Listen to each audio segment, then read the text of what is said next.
Hello, welcome to the Purple Planet, where we help you drift into dreamland with the timeless and historical tales of queens, empresses, priestesses, and warriors from across the ages. Long before the name Britain meant empire, before the Romans carved roads through the wild heart of the land, the island was a patchwork of ancient kingdoms.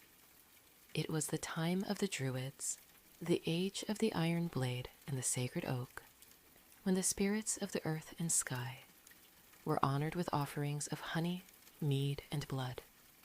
In the east, where the morning sun broke over the low, misty fens and the slow rivers curled among reed beds, the Iceni made their home.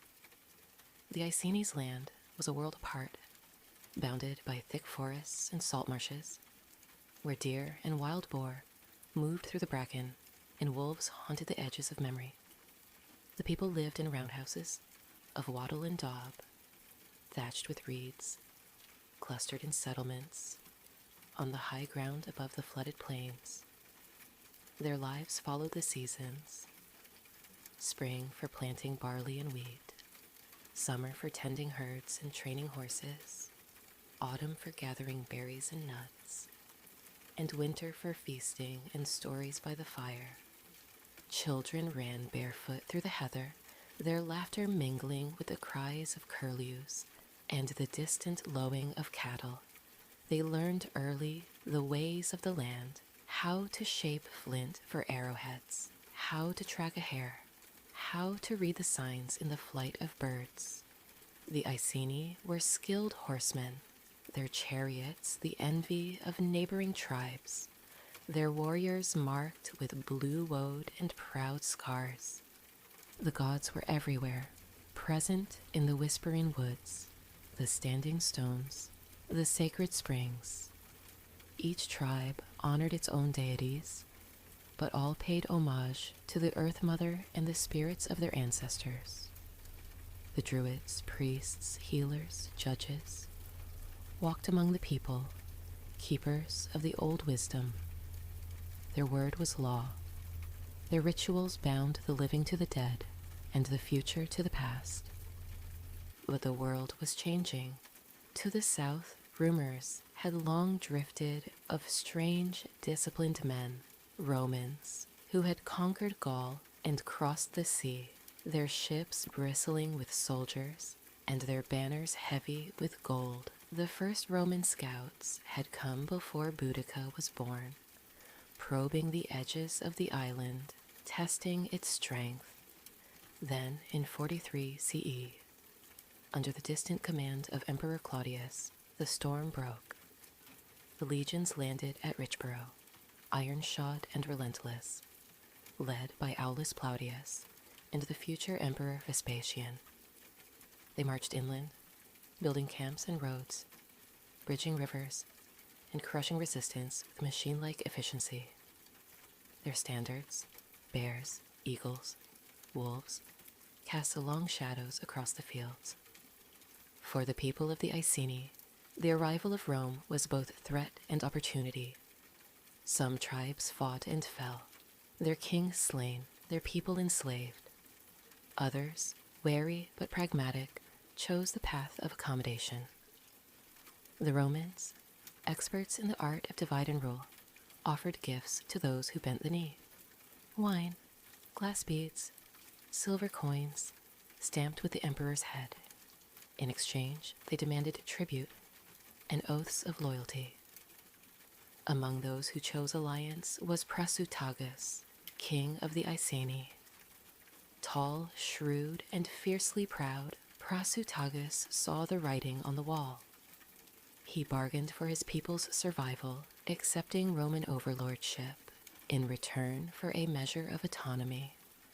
The Iceni kept their lands and their chariots. In return, they paid tribute and sent warriors to serve in the Roman cause when called. The relationship was uneasy, a dance of suspicion and necessity.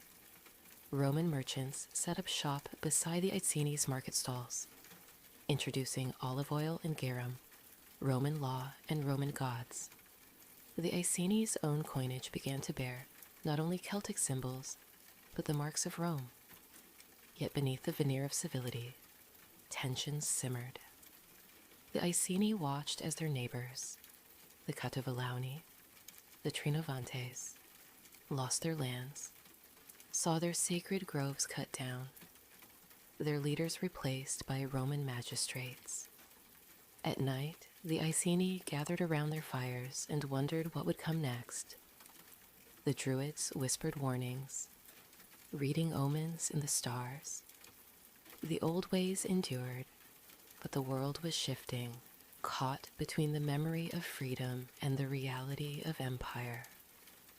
It was in this fragile, contested land that a child was born who would one day shake the pillars of Rome itself.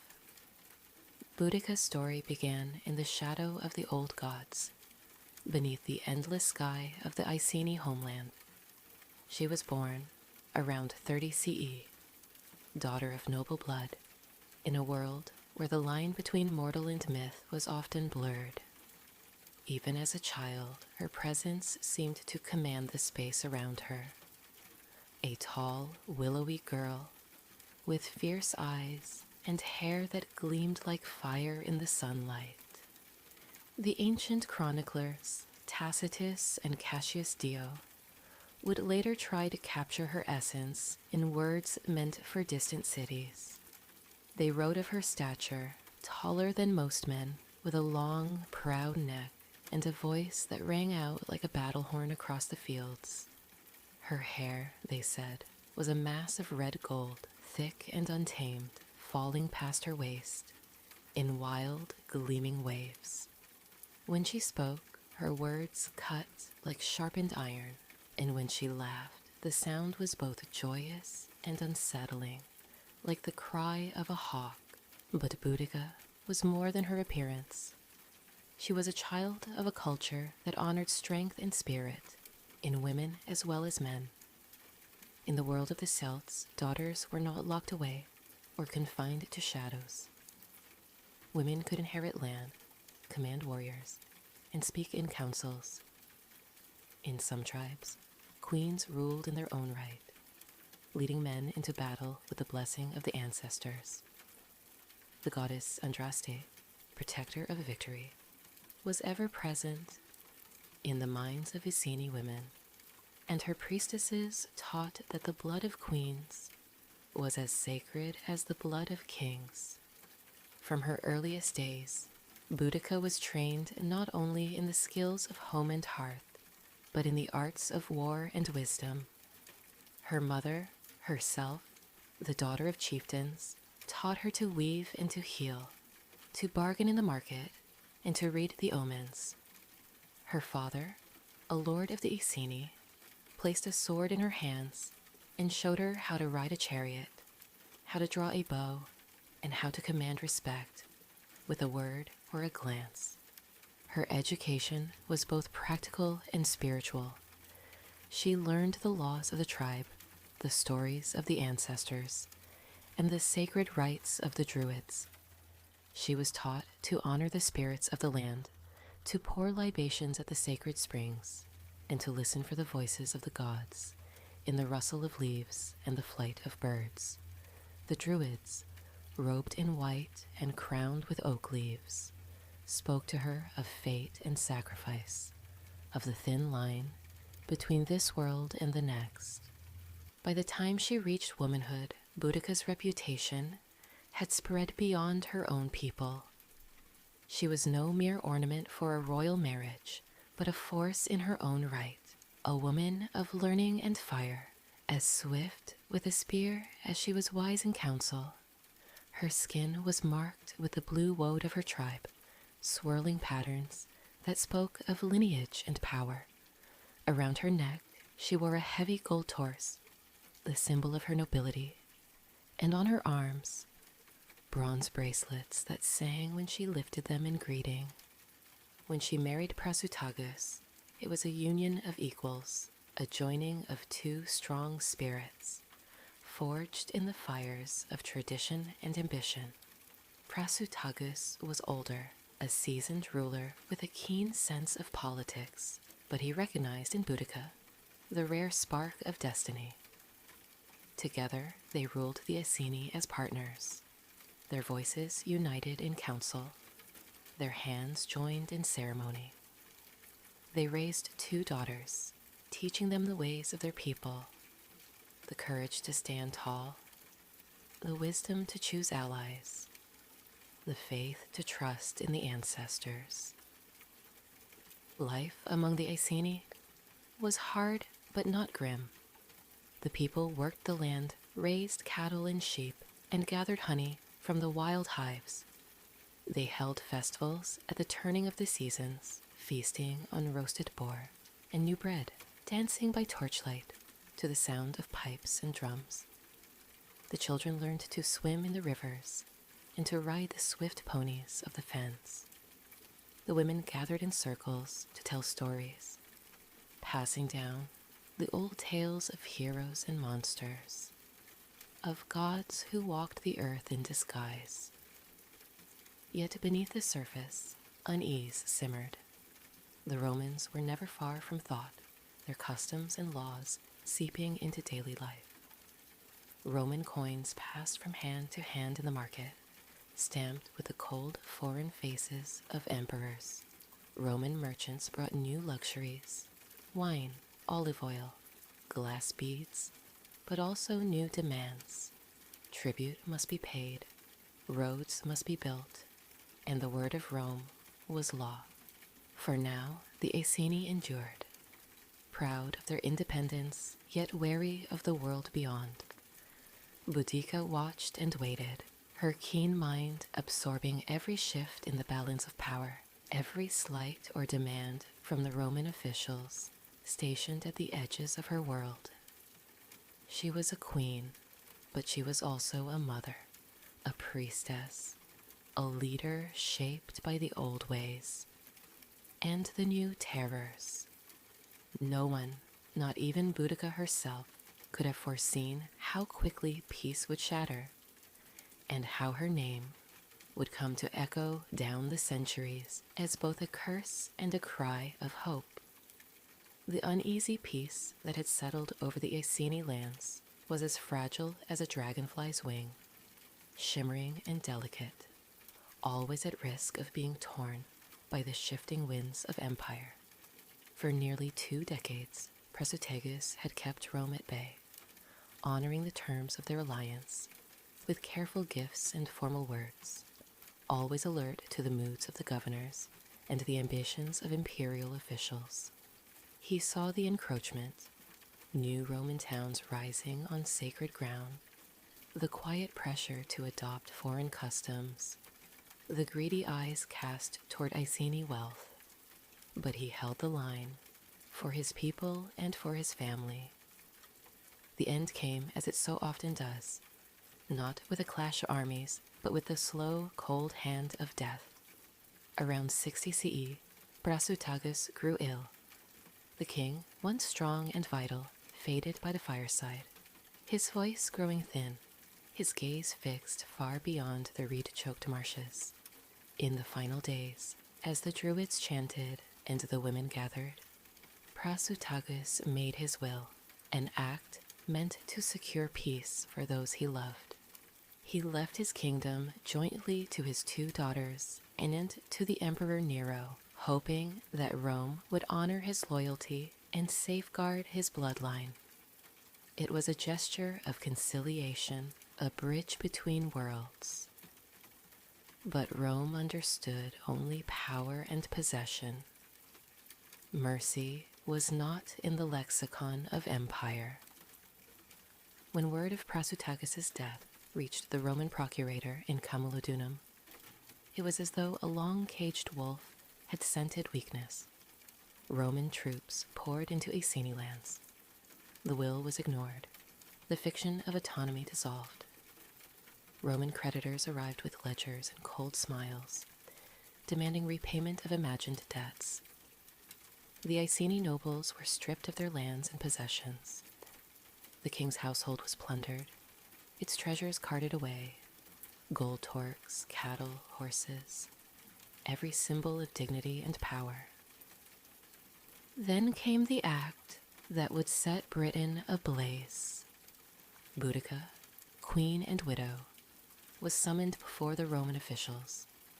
She stood tall, her hair blazing, her daughters beside her, 2 girls on the threshold of womanhood, trusting in their mother's strength and the justice of their cause. But there was no justice. In the presence of her people, Boudica was seized, stripped, and bound. Roman lictors beat her with rods, each blow a calculated insult, meant to break not only her body, but the spirit of the Iceni. Her daughters were dragged away, their cries echoing through the longhouse, and violated by Roman soldiers. The message was clear. Rome would not tolerate defiance, not from a woman and not from a tribe. The news spread like fire across the fens. The people of the Iceni, men, women, children, gathered in shock and fury, mourning not only the loss of their king, but the shattering of every promise, the desecration of their queen, the agony of innocence defiled. Nobles who had once counseled patience now called for vengeance. The Druids spoke of omens, of blood in the water, of ravens circling at noon, of the ancestors weeping in the earth. Boudica did not break. Instead, she rose from the ashes of her humiliation with a fury that was both human and divine. In the sacred grove of Andraste, beneath the twisted oaks where the priests whispered to the gods, Boudica knelt and called upon the goddess of victory. "You see what has been done," she cried, her voice carrying through the trees. "You see my daughters shamed, my people robbed, my land defiled. Give me strength and I will give you vengeance." It was as if the land itself answered.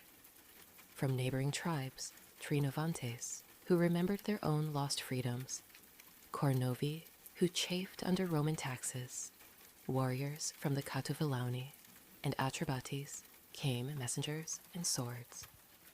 Women and men alike flocked to Boudica's banner, drawn by her courage and her righteous wrath. The Trinovantes, who had once ruled Camulodunum, pledged their chariots and their vengeance.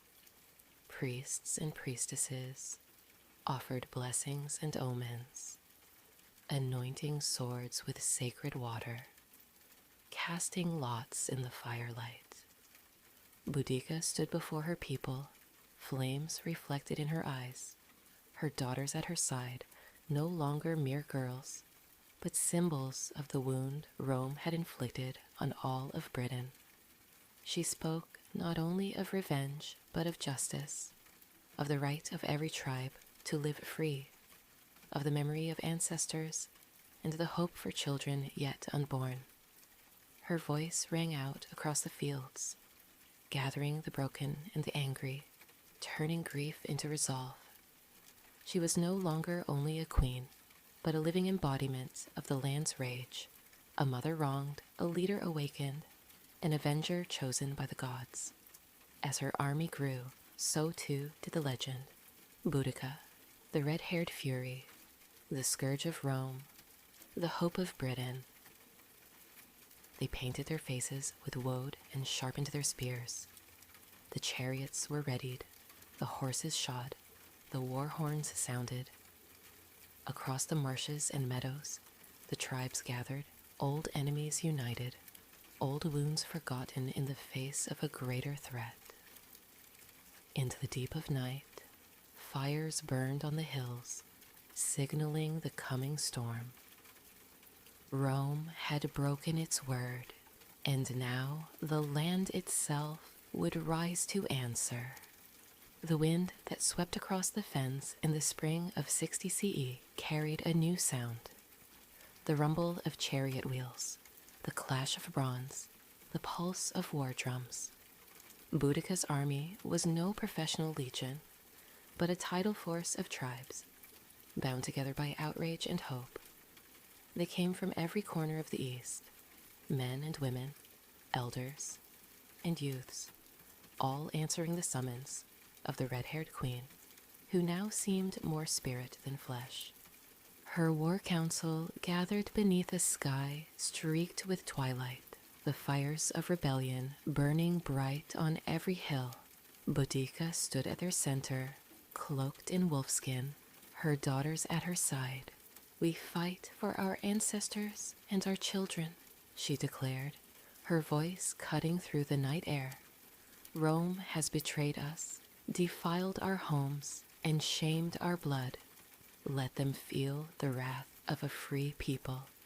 The cheers that followed shook the earth, echoing across the waterlogged fields and into the hearts of the Romans themselves. Their first target was Camulodunum, Colchester, the Roman colonial capital.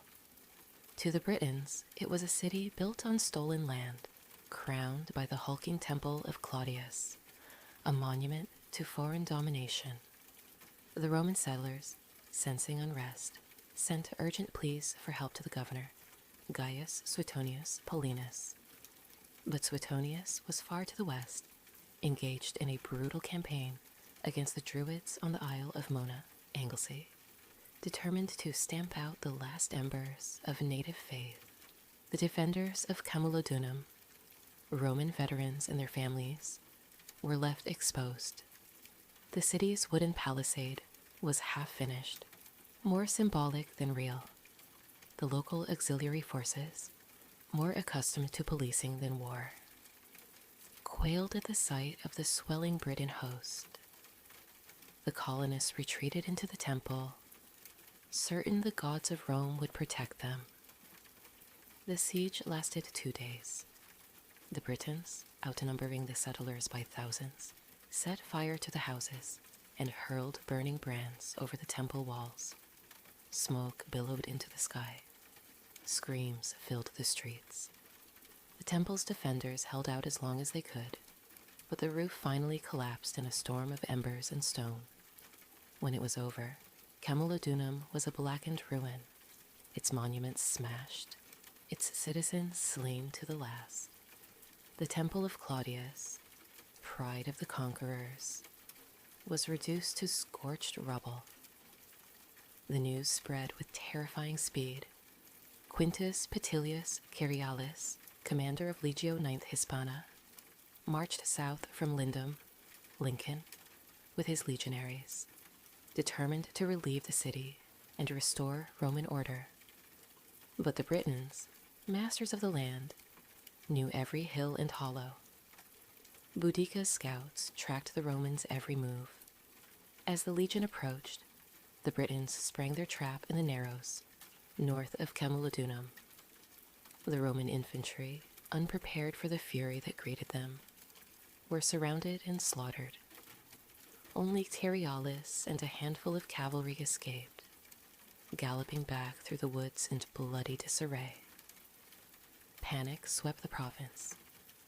Roman refugees flooded the roads, seeking safety in Londinium, London, a new city on the banks of the Thames, already a bustling hub of trade and power. Suetonius Paulinus, recalled from Mona by the calamity, rode hard with his best troops. Reaching Londinium ahead of the Britons, he faced a terrible choice. Londinium had no walls, no garrison strong enough to withstand Boudica's army, which now numbered perhaps 100,000, an unthinkable host, its ranks swollen by every outrage, every story of Roman cruelty. Suetonius knew that to stay would be to court annihilation. He ordered a ruthless evacuation, leaving behind those who could not flee. Days later, Boudica's army swept into Londinium. The city was sacked without mercy, its houses and warehouses put to the torch, its citizens, Roman and Briton alike, massacred in the streets. The smoke rose in a black pillar across the sky, visible for miles. The earth itself seemed to recoil from the violence. the Britons pressed on to Verulamium, St. Albans, another Romanized city, and destroyed it as well. Archaeologists would one day dig deep and find the blackened layers, evidence of fire so intense it warped the very clay. It was not war as the Romans knew it. It was vengeance, raw, unrestrained, elemental. The Britons took no prisoners. Roman chroniclers, aghast, claimed that the rebels sacrificed their victims, offered them to Andraste in sacred groves. The truth was simpler and perhaps more terrible. This was the fury of a people betrayed, a punishment for arrogance and violation. By now, the Roman administration was on the brink of collapse. Reports reached Rome itself. 3 cities destroyed, as many as 70,000 dead, soldiers, colonists, and Britons, seen as Roman sympathizers. The panic was such that Emperor Nero considered abandoning the entire province. But for all their numbers and their rage, the Britons lacked the discipline and cohesion of the Roman legions. Suetonius Paulinus, a hard, ruthless commander, gathered the survivors, some 10,000 legionaries, and chose his ground with care.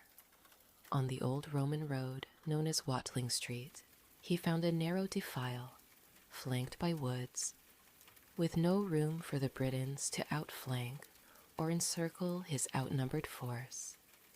On the day of battle, Boudica drove her war chariot up and down the Briton line, her daughters by her side, her hair streaming in the wind. She called on her warriors to remember their wrongs, to fight for freedom or die enslaved. The Briton surged forward, a living tide of humanity, their war cries shaking the earth.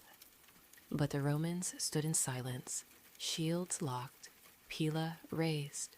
Suetonius waited until the Britons were almost upon them, then unleashed the barrage. Javelins arced through the air. The front ranks collapsed.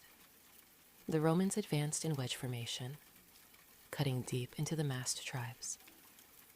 Trapped by their own numbers and by their wagons, parked behind them, full of eager families ready to witness triumph, the Britons could not retreat. The killing became a slaughter. Tacitus claimed that 80,000 Britons fell that day for the loss of only 400 Romans. The field ran red, and the rebellion died with the sun. Boudica vanished from the field, her chariot lost in the press and smoke. Her fate would become legend. The field was silent after the slaughter, where hours before chariots had thundered and war cries had split the sky. Now the only sound was the keening of the wind and the caw of circling crows. The bodies of Iceni, Trinovantes, and other Britons lay heaped and broken, their blue-painted skin streaked with blood and dust. Roman soldiers, grim and efficient, stripped the fallen and buried their own, their faces hard with the memory of what they had endured. The rebellion, which had flared with such terrible brilliance, had been extinguished in a single, brutal day. Boudica was nowhere to be seen. In the chaos of defeat, her chariot had disappeared, swallowed by the churning press of warriors, wagons, and smoke. Some said they saw her fleeing into the woods, her daughters clutching her arms, their faces ashen but unbowed. Others claimed she fought to the last, cutting down Roman auxiliaries before vanishing into the shadows. The sources differ, each account colored by the fears and hopes of its author. The Roman historian Tacitus, writing with a mixture of awe and contempt, claimed that Boudica, unwilling to be paraded in chains through the streets of Rome, took her own life with poison. Cassius Dio, writing a century later, suggested that she fell ill and died, her body claimed by the gods she had served. Among the Britons, other stories grew, that she was spirited away by druids, buried in a secret grave beneath the ancient trees, that her spirit lingered, watching over her people in times of need. In later centuries, Londoners would whisper that her bones lay under the ground at King's Cross Station, beneath Platform 8, where the trains rattle like the chariots of old. What is certain is that her rebellion left scars that would never fully heal. In the aftermath, Gaius Suetonius Paulinus unleashed a reign of terror across the rebel lands. Villages were burned, survivors were hunted down. The Roman administration, terrified by how close they had come to losing Britain, sent reinforcements and tightened its grip on the province. The new procurator, Julius Classicianus, urged a softer approach, recognizing that cruelty would only breed more resistance. The balance would shift, but for years, Roman soldiers patrolled the roads with wary eyes, and the memory of Boudica's fury lingered in every shadow. For the Britons, the price was steep. The Druids were driven further underground. Their groves were razed, their rites outlawed. Roman ways became law. New towns rose atop the ashes of the old, their streets laid out in rigid grids, their forums echoing with Latin instead of the liquid syllables of the Celtic tongue. Taxes grew heavier, and the land itself seemed dimmer, the old spirits forced to the edges of memory. Yet Boudica was not forgotten. In the stories told around the hearth, her name lived on, sometimes as a warning, sometimes as a promise. The mothers of the Iceni taught their daughters her story, braiding it into their hair along with blue woad. The bards sang of her as a queen and a warrior, a woman who had dared to defy the greatest power in the world. Even among the Romans, there was a grudging respect. Tacitus wrote she was of royal descent and possessed greater intelligence than often belongs to women. She gathered her people, claimed them as wronged, and waged war, not as a rebel, but as one whom the gods themselves had chosen. Cassius Dio, though more distant, described her as very tall, with a terrifying appearance, a piercing gaze, and a harsh voice. Her great mass of red hair fell to her hips. She wore a large golden necklace, a tunic of many colors, and a thick cloak fastened by a brooch. She grasped a spear to strike terror into all who saw her. Archaeology, centuries later, would reveal the truth of her fury. In Colchester, charred layers of earth spoke of the burning of Camulodunum. In London and St. Albans, the blackened debris told the same tale.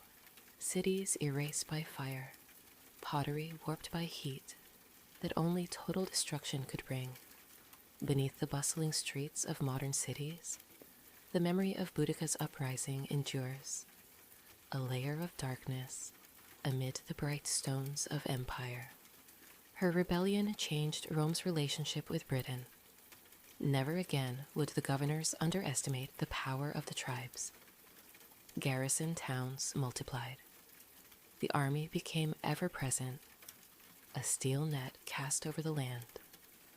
But the myth of Boudica could not be conquered.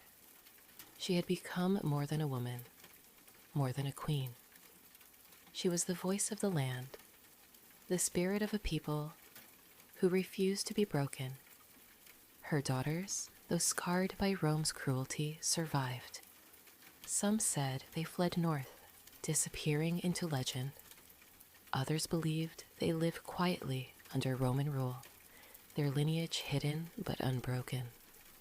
Their story, like their mothers, became part of the tapestry of myth and memory. In the centuries to come, poets and patriots would look back to Boudica as the first to cry out for freedom on these shores.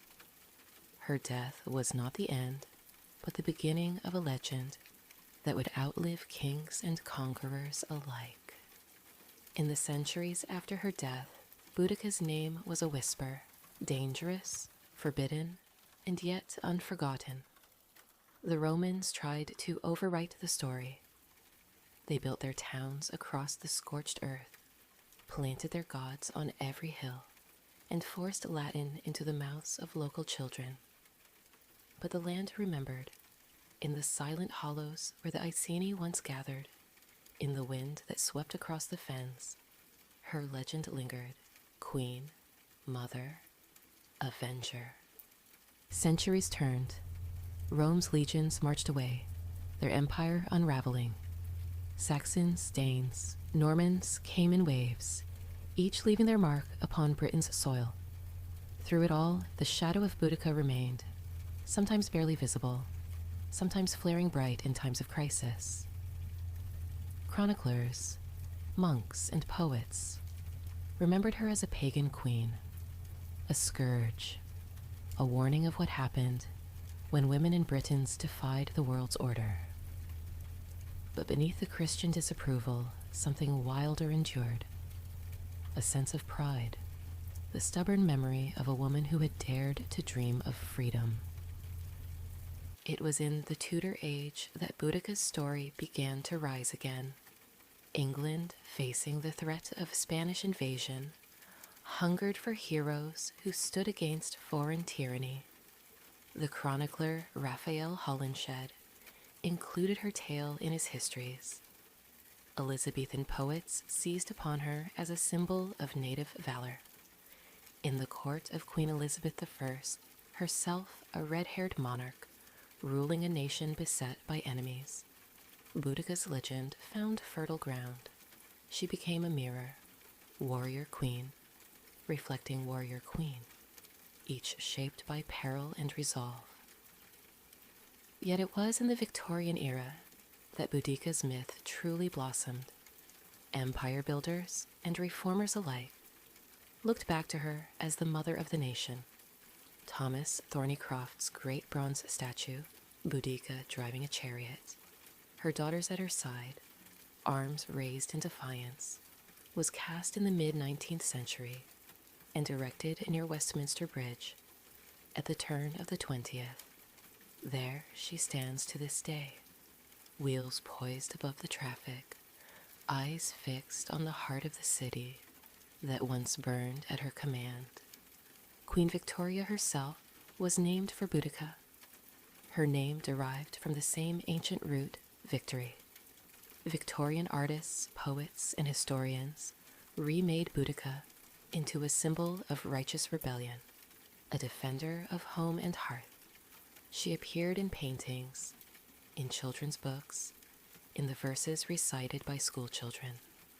Her story became a rallying cry for suffragettes demanding the vote, for Irish rebels, for anyone who yearned to resist oppression.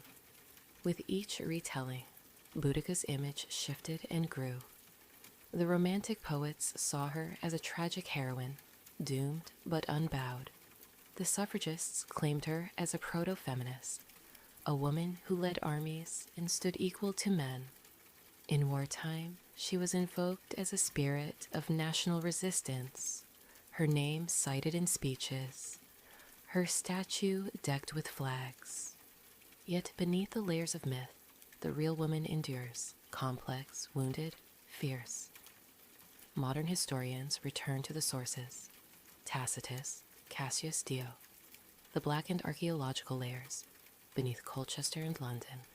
They see Boudica as both patriot and avenger, shaped by love and rage, driven by a sense of justice, deeper than any single cause. Feminist scholars celebrate her refusal to accept humiliation, her leadership in a world that tried to erase her.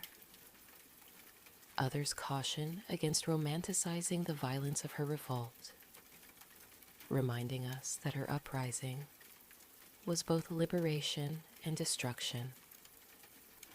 In the 21st century, Boudica's story still resonates. She is invoked in debates about empire and resistance, about the role of women in war, about the cost of freedom. Her name appears in novels, films, and television series. Her face, imagined anew, on the murals and banners. The legend of her burial beneath King's Cross Station persists, a symbol of how myth and history intertwine, how the past lies just beneath the surface of the present. Each generation finds something different in Boudica. A queen, a mother, a rebel, a martyr, a warning, a hope. She is the warrior who rode out against impossible odds, the mother who wept for her daughters, the woman whose voice, raised in fury and in grief, still echoes across the fields and cities of Ridden. Her legacy is not merely in the battles she fought, but in the stubborn refusal to be erased. Boudica endures because she embodies something fierce and untamable in the human spirit, the will to rise again and again against injustice, the courage to speak when silence is demanded, the ability to transform suffering into legend. So long as there are stories to tell and wrongs to resist, Boudica's spirit rides on, her chariot thundering through memory, her cry mingling with the wind, a flame that neither empire nor time can wholly extinguish.